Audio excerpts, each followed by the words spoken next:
Praise the Lord. दोस्तों, हम आपका स्वागत करते हैं आज रात की प्रार्थना में। और आज मैं आपसे बात करना चाहता हूं कि किसी का भी न्याय न करें। हम में से बहुत से भाई बहन हैं जो दूसरों का न्याय बहुत जल्दी कर देते हैं, दूसरों पर दोष बहुत जल्दी लगा लेते हैं, दूसरों को गलत बहुत जल्दी ठहरा देते हैं। लेकिन यदि आप प्रभु यीशु मसीह पर विश्वास करते हैं, प्रभु के पीछे चल रहे हैं, तो कभी भी किसी पर भी दोष न लगाएं, कभी भी किसी का जल्दी से न्याय न करें, कभी भी किसी को नीचा न दिखाएं, क्योंकि हमारे प्रभु यीशु मसीह ने कभी किसी का न्याय नहीं किया। इस प्रकार से प्रभु यीशु मसीह ने कभी भी किसी को नीचा नहीं दिखाया, प्रभु यीशु मसीह ने किसी पर दोष नहीं लगाया। इसीलिए आपको और मुझे भी किसी पर दोष नहीं लगाना है, चाहे वो कोई भी है, वो प्रभु का सेवक है या कोई विश्वासी है या फिर आपका पड़ोसी है या आपके परिवार के लोग हैं। आप किसी पर भी दोष न लगाएं, किसी का भी न्याय न करें। हम लोग पढ़ते हैं लूका रचित सुसमाचार उसका 6 अध्याय, और यदि आप एक 37 पद पढ़ेंगे तो लिखा है, दोष मत लगाओ तो तुम पर भी दोष नहीं लगाया जाएगा, दोषी न ठहराओ तो तुमको भी दोषी नहीं ठहराया जाएगा, क्षमा करो तो तुम्हें भी क्षमा किया जाएगा। यहां पर प्रभु यीशु मसीह स्पष्ट रूप से अपने लोगों को सिखाते हैं कि दोष मत लगाओ, किसी पर भी दोष मत लगाओ, किसी को भी दोषी मत ठहराओ, ताकि बहुत इंपॉर्टेंट बात है, ताकि तुम पर भी दोष न लगाया जाए। यदि तुम दूसरे को दोषी ठहराओगे तो तुम खुद भी दोषी हो। यदि तुम किसी पर दोष लगा रहे हो तो तुम भी दोषी हो परमेश्वर की नजरों में। बाइबल कहती है कोई भी धर्मी नहीं, परमेश्वर की दृष्टि में सब दोषी हैं, कोई भी निर्दोष नहीं है। लेकिन जिस व्यक्ति ने प्रभु पर विश्वास कर लिया, वो उसकी दृष्टि में निर्दोष हो जाता है, उस पर फिर दोष नहीं है, वो निर्दोष हो गया। जब प्रभु ने हमें निर्दोष करार दे दिया है, तो हम कौन हैं जो दूसरों पर दोष लगा रहे हैं? नहीं, हमें दूसरों पर दोष नहीं लगाना है, हमें किसी को भी दोषी नहीं ठहराना है। हाँ, हो सकता है उसने गलती की हो सकता है वो गलत हो, लेकिन आपको कोई अधिकार नहीं कि आप उसे दोषी ठहराएं। बाइबल में प्रभु यीशु मसीह ने कहा कि क्षमा करो, यदि उसने कोई गलती की है उसे माफ कर दो, लेकिन उसे दोषी मत ठहराओ, उसे माफ कर दो। इसी प्रकार से प्रभु यीशु मसीह 41 और 42 पद में बहुत अच्छी बात लिखते हैं, कहते हैं कि तू अपने भाई की आंख के तिनके को क्यों देखता है, तू दूसरे की गलती को क्यों देख रहा है? तेरे भाई की आंख में जो तिनका है वो तो तुझे दिखाई दे रहा है, आगे पढ़ते हैं, और अपनी ही आंख का लट्ठा तुझे दिखाई नहीं देता। दूसरे की आंख में जो छोटा सा तिनका है वो तो तुझे दिख रहा है, उसकी गलती तो तुझे दिखाई दे रही है, लेकिन अपनी आंख में जो इतना बड़ा लट्ठा पड़ा हुआ है, जो तू खुद ही इतनी बड़ी बड़ी गलतियों को करता है, वो तुझे नजर नहीं आ रही, वो तुझे नजर नहीं आ रही है। प्रभु यीशु मसीह कहते हैं 42 पद में, और जब तू अपनी ही आंख का लट्ठा नहीं देखता तो अपने भाई से क्यों कर कह सकता है कि हे भाई ठहर जा, तेरी आंख से तिनके को निकाल दूं। हे कपटी, पहले अपनी आंख से लट्ठा निकाल, तब जो तिनका तेरे भाई की आंख में है भली भांति देखकर निकाल सकेगा। प्रभु यीशु मसीह कह रहे दूसरे पर दोष लगाने से पहले अपने अंदर झांक कर देख लो, पहले अपने अंदर देखो। सबसे बड़े दोषी तो तुम हो, तुम दूसरे पर क्यों देख रहे हो? उसने तो छोटी सी गलती की, लेकिन तुमने तो बहुत बड़ी बड़ी गलतियां की। तुम्हें दूसरे की आंख का तिनका दिखाई दे रहा है, लेकिन अपनी आंख का जो इतना बड़ा लट्ठा है वो दिखाई नहीं दे रहा। इसलिए तुम्हें क्या चाहिए? प्रभु यीशु मसीह कहते हैं पहले अपनी आंख को साफ करो, तब दूसरे की आंख का तिनका निकालो। पहले अपनी आंख को साफ करो, पहले अपने आप को निर्दोष करो, पहले अपने आप को परफेक्ट करो। प्रभु यीशु मसीह कह रहे हैं, क्योंकि प्रभु की नजरों में तो सभी दोषी है, लेकिन जिसने उस पर विश्वास कर लिया वो निर्दोष हो गया। तो आपको भी चाहिए कि आप किसी को दोषी न ठहराएं, किसी का न्याय न करें। प्रभु यीशु मसीह के पास कुछ शास्त्री फरीसी एक स्त्री को लेकर के आए, उसका न्याय करने के लिए वो यीशु मसीह के पास आ गए। उन्होंने हाथों में पत्थर लिए हुए हैं और उसका न्याय वो उसी समय करना चाहते हैं, उसे उसी समय मृत्यु दंड देना चाहते हैं। क्यों? क्योंकि इसने गलत काम किया है, इसलिए इसे अभी मृत्यु दंड हम देना चाहते हैं, क्योंकि बाइबल में ऐसा लिखा है, व्यवस्था में ऐसा लिखा है, इसलिए हमें इसे मृत्यु दंड देना है, इस पर पथराव करना है और इसे यहीं पर मार देना है। और प्रभु यीशु मसीह के पास वो पहुंच गए न्याय करने के लिए कि प्रभु अब आप बताइए इस स्त्री के साथ क्या करना चाहिए। वो उसे फंसाने की कोशिश कर रहे थे। अब बताओ कि क्या करना चाहिए। यदि यीशु कहता कि पत्थरों से मार दो, तो यीशु मसीह के प्रेम की शिक्षा झूठी। और यदि यीशु कहते कि नहीं, पत्थरों से नहीं मारना है, नहीं इस स्त्री को मत मारो, तो फिर शास्त्री और फरीसी कहते देखो ये तो परमेश्वर की व्यवस्था पर नहीं चलता है। तो वो यीशु को फंसाने के लिए वहां पर खड़े हो गए। यीशु मसीह ने कहा जिसने कभी कोई पाप नहीं किया वो पहले पत्थर मारे।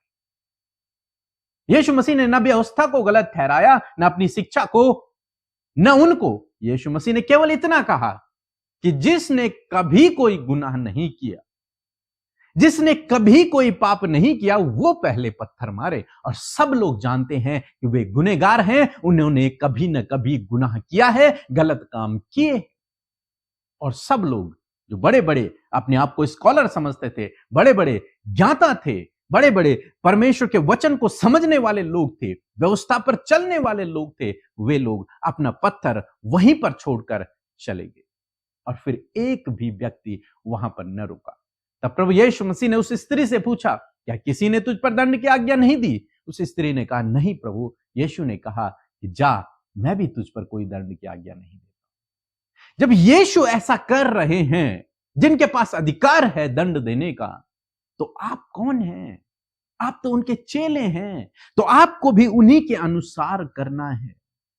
आपको समझना है इस बात को कि यदि दूसरा गुनहगार है तो आप भी दूध के धुले नहीं हैं, आप भी गुनहगार हैं, आपने भी गलतियां की हैं। हो सकता है उसकी गलती सबके सामने आ गई और आपकी गलती अभी तक किसी के सामने नहीं आई, लेकिन आपकी गलती को परमेश्वर जानता है। दूसरे की गलती को तो आपने देखा, समाज ने देखा, इसलिए आपने उसे दोषी ठहरा दिया, इसलिए आपने उस पर दोष लगा दिया, इसलिए आप उसका न्याय करने लगे, इसलिए आपने उसे गलत कह दिया। लेकिन आपकी गलतियां जो गुप्त में हैं, आपकी गलतियां जिन्हें कोई नहीं जानता, उन्हें केवल आप जानते हैं और परमेश्वर जानता है, और कोई नहीं। दाऊद ने पाप किया, दाऊद ने गलती की, और दाऊद अपने आप को पवित्र समझ रहा था। वो सोच रहा था कि किसी को इस विषय में पता नहीं है जो मैंने किया है, और राजगद्दी पर बैठा हुआ है। और जब परमेश्वर का दास, परमेश्वर का भविष्यवक्ता उसके पास आया, और वैसे ही कहानी जब दाऊद के सामने उस भविष्यवक्ता ने रखी, तो दाऊद ने उसका न्याय कर दिया। नहीं, उसने गलत किया, उसने परमेश्वर के विरोध में गलत किया है। और तब भविष्यवक्ता ने कहा कि वो कोई और नहीं, वो तू ही है। और दाऊद हिल गया। दाऊद सोचता था इस विषय में किसी को पता नहीं, मेरा जो पाप है वो गुप्त है, उसे कोई नहीं जानता, लेकिन परमेश्वर सब जानता है। इसलिए दूसरों का न्याय न करें, इसलिए दूसरों को दोषी न ठहराएं, इसलिए दूसरों पर दंड की आज्ञा न दें, इसलिए दूसरों को गलत न ठहराएं। समझ की दृष्टि में आप भी गलत हैं। पहले अपनी आंख का लट्ठा निकालें, तब दूसरे की आंख का तिनका देखिए। सो मैं आशा करता हूं कि आप समझ गए होंगे आपको क्या करना है। यदि आपके परिवार वाले, आपके रिश्तेदार, आपके अगल बगल के लोग, आपके पड़ोसी लोग, आपके काम करने वाले स्थान पर कोई भी हो, आपको किसी को भी दोषी नहीं ठहराना है, क्योंकि वो वक्त दूर नहीं। यदि आप लोगों को दोषी ठहराएंगे, यदि आप लोगों को गलत कहेंगे, यदि आप लोगों पर दंड की आज्ञा देंगे, तो आप पर भी हो सकता है ये लागू हो जाए। इसलिए बहुत सोच समझकर आपको अपने जीवन को व्यतीत करना है, क्योंकि प्रभु यीशु मसीह की शिक्षा हमें जो सिखाती है वो ये है कि एक दूसरे के अपराधों को क्षमा करो, दोष न लगाओ, दोषी न ठहराओ, ताकि तुम पर भी दोष न लगाया जाए। सो प्रभु आपको इस वचन के द्वारा बहुत आयत से आशीष दे। आमीन। आप सबको जय मसीह की। परमेश्वर का धन्यवाद करते हैं आज की सुंदर शाम के लिए, और मैं आशा करती हूँ कि आप सब ने वचन को सुनकर आशीष पाई है। और आइए मेरे साथ मिलकर आप प्रार्थना करें। जो भी आपका विषय है, जो भी आपकी परेशानियां हैं, जो भी आपके हालात हैं, उसे प्रभु के आगे रखें। प्रभु यीशु मसीह आज की शाम में आपके जीवन में कार्य करेंगे। आइए मिलकर प्रार्थना करें। धन्यवाद धन्यवाद धन्यवाद करते हैं स्वर्ग में विराजमान हमारे प्यारे पिता, हम आपका आदर और सम्मान करते हैं। आपकी तारीफ करते हैं, आपकी जय जयकार करते हैं, क्योंकि प्रभु तूने ये सुंदर पल हमें दिया कि हम तुझसे प्रार्थना कर सकें, अपने मन की बातों को, अपने जीवन के हालातों को आपके आगे रख सकें। मैं प्रार्थना करती हूँ प्रभु यीशु मसीह कि इस समय पिता परमेश्वर, जो भी हालात प्रभु तेरे बेटे बेटियों के हैं और जिस भी हालात में प्रभु जी इस समय वो प्रार्थना में बैठे हैं, प्रभु यीशु मसीह के नाम से इनके हालात बदल जाएं। प्रभु पवित्र आत्मा हमारी सहायता और मदद करे, इस प्रार्थना में हमें गाइड करें। होली स्पिरिट, हर एक जन जो इस समय प्रार्थना में हमारे साथ में है, परमेश्वर तेरी उपस्थिति को महसूस करे। होली स्पिरिट आप उन्हें गाइड करें, हमारे साथ मिलकर प्रार्थना करने में पवित्र आत्मा उनकी सहायता और मदद करें। धन्यवाद करते प्यारे प्रभु जी, सच में हम घटे और तू बड़े, तेरा नाम बड़े, तेरा राज्य बड़े परमेश्वर पिता। होने दीजिए प्रभु जी, आज जितने भी लोग परमेश्वर प्रभु जी प्रार्थना में हमारे साथ सहभागी बने परमेश्वर पिता, जब उन्होंने आपके वचन को बड़े ध्यान से सुना परमेश्वर, सच मेरे प्रभु ये वचन इनके जीवनों में कार्य करे प्रभु। जैसे कि हमने वचन सुना कि दोष मत लगाओ कि तुम पर भी दोष लगाया जाए। हाँ परमेश्वर प्रभु जी, यदि आज ऐसी परिस्थितियां इनके परिवार में, इनके जॉब करने वाले क्षेत्र में, इनके जीवन के जिस भी क्षेत्र में प्रभु यदि ऐसी परिस्थितियां हैं कि जब एक दूसरे पर दोष लगाया जा रहा है परमेश्वर, होने दीजिए प्रभु, जब इन्होंने आपके नाम को जाना है तो तेरे वचन को, ये इस वचन के इंस्ट्रक्शन को ये अपने जीवन में फॉलो कर सके पिता। सच में मेरे प्रभु, हर एक जन प्रभु अपने आप को प्रभु दूसरे पर दोष लगाने से पहले प्रभु जी अपने आप को कंट्रोल करने पाए, और प्रभु पवित्र आत्मा ये आपकी सहायता और मदद के द्वारा होने पाएगा, क्योंकि तूने प्रभु वचन में कहा है कि मैं तुम्हें अपना सहायक दूंगा।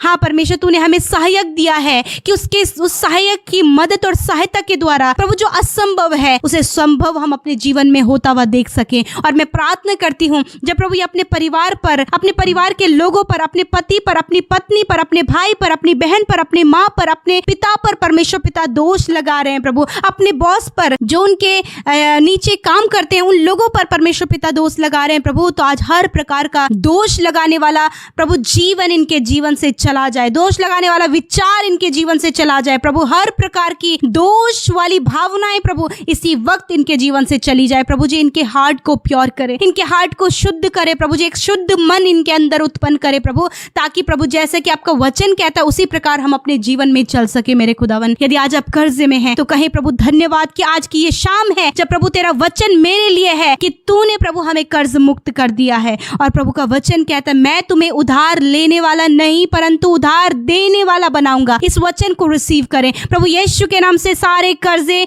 हर एक फाइनेंशियल प्रॉब्लम, हर एक घटी कमी इनके जीवन से चली जाए, हम यीशु के नाम से आज्ञा देते हैं। अपने महिमा में धन से इनके लिए सारी घटी कमियों को आप पूरा करें। आप यहोवा यीरे हैं, you are our provider, you are our provider. आज आप कहीं प्रभु तू मेरा उपाय करने वाला है, प्रभु तूने मेरे कर्जे को चुका दिया, प्रभु तूने मेरे लिए उपाय, इस प्रकार की घोषणा आप अपने लिए करें और कहीं प्रभु मैं कर्ज मुक्त हूँ। पिता आज जितने भी भाई बहन दुष्ट आत्मा से ग्रसित हैं, दुष्ट आत्मा को कहते हैं इनके जीवन से चले जाओ, इस भाई इस बहन के जीवन से, हर एक परिवार जो दुष्ट आत्मा से ग्रसित है यीशु के नाम से उस दुष्ट को कहते हैं निकल जाओ इनके परिवार, इनके जीवन को छोड़कर। इसी वक्त तूने कहा मैंने तुम्हें शत्रु की सारी सामर्थ पर अधिकार दिया है, आई यूज दैट अथॉरिटी, वो अथॉरिटी प्रभु जो तूने हमें दिया उसे इस्तेमाल करते और कहते हैं दुष्ट जाओ इनके जीवन को छोड़कर। प्रभु मैं प्रार्थना करती हूँ प्रभु जी, इस समय जितने भी भाई बहन प्रभु जी अपने परिवार में बहुत ज़्यादा स्ट्रगल कर रहे हैं प्रभु, उनके जीवन में लड़ाई झगड़े हैं, कलेश है,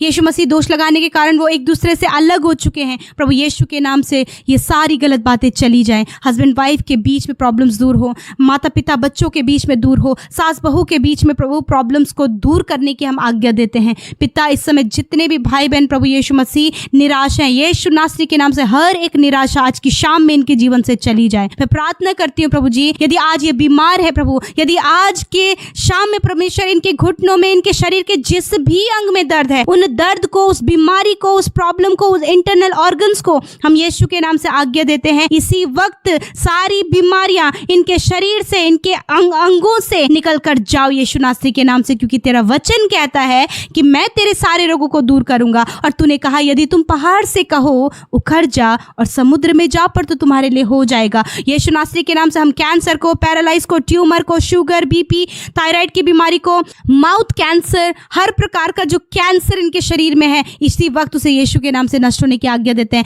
पैरालाइज, प्रभु जिस भी अंग में पैरालाइज है, यीशु के नाम से इन्हें नष्ट होने की आज्ञा देते हैं। माइग्रेन की बीमारी को नष्ट होने की आज्ञा देते हैं। शुगर की, बीपी की, थायराइड की बीमारी को नष्ट होने की आज्ञा देते हैं। प्रभु सर्वाइकल की प्रॉब्लम को नष्ट होने की आज्ञा देते हैं। स्लिप डिस्क की प्रॉब्लम को आज्ञा देते हैं इनके शरीर से जाओ। प्रभु छोटे बच्चे जो प्रभु मेंटली वीक हैं, यीशु के नाम से प्रभु मेंटली स्ट्रांग होने पाए। हर प्रकार का प्रभु जी जो मेंटली सिचुएशन खराब होती चली जा रही है, यीशु के नाम से इसी वक्त इन भाई बहनों की मेंटली स्थिति प्रभु बिल्कुल चंगे हो जाएं यीशु नासरी के नाम से।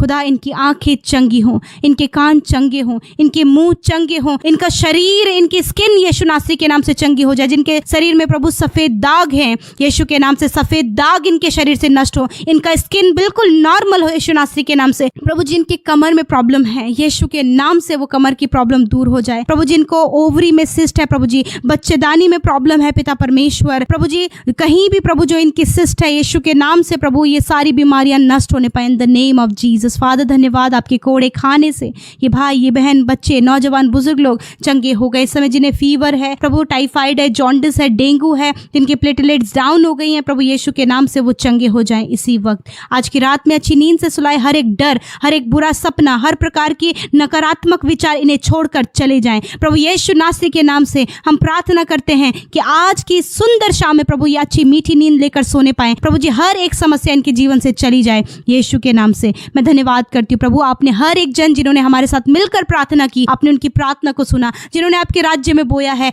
जो हर दिन प्रभु आपके राज्य को बढ़ाने के लिए प्रभु जी हमारे साथ प्रार्थना में और प्रभु वचनों में और प्रभु वीडियो शेयर करने में प्रभु सहभागी बनते हैं, उन्हें आशीष दें पिता। धन्यवाद करते प्रभु, हर एक भाई बहन प्रभु अपने परिवार में, अपने जीवन में, अपने जॉब में, अपने पर्सनल लाइफ में आशीष पाए। धन्यवाद करते, यीशु के नाम से प्रार्थना मांगते, सुने और ग्रहण करें। आमीन, आमीन और आमीन।